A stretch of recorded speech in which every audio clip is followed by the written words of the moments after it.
இங்கே பாருங்க, பேராசை பெருநஷ்டம். 2 லாட்ரி எடுத்தால் 2 கோடி அடிக்கணும் எடுத்தேன். ஆனால் அடிக்கலை. 100 ரூபா கூட கிடைக்கல. 100 ரூபா செலவு பண்ணி 2 டிக்கெட் எடுத்து 50 ரூபா வச்சு. நீ என்ன பண்ணுறது? அதுக்கு ஒரு பாட்டு பாட வேண்டியதான். எடுத்த லாட்டரி எம்மா அடிக்கவில்லையே எம்மா, போச்சு பணம் 100 ரூபா, ஆச்சு மனசுக்கு 100 ரூபா. அம்பிடித்தேன், 100 ரூபா போச்சு. கவலைப்படக்கூடாது.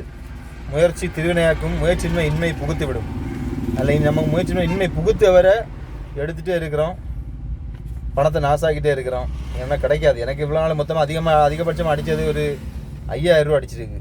அதுக்கு மேலே பெரிய அமௌண்ட் அடித்ததே கிடையாது. 1 லட்சம் 2 லட்சம் 1 கோடி அதெல்லாம் பார்த்ததே கிடையாது. கண்டிப்பாக இசையில் சாதிக்கலாம். இதிலெல்லாம் சாதிக்கிறது கொஞ்சம் கஷ்டம் தான். நமக்கு நம்பிக்கையானது இசையில் ஒரு நாள் காலையில் 1 கோடியில் பல கோடி சம்பாதிக்கலாம். அதுவரை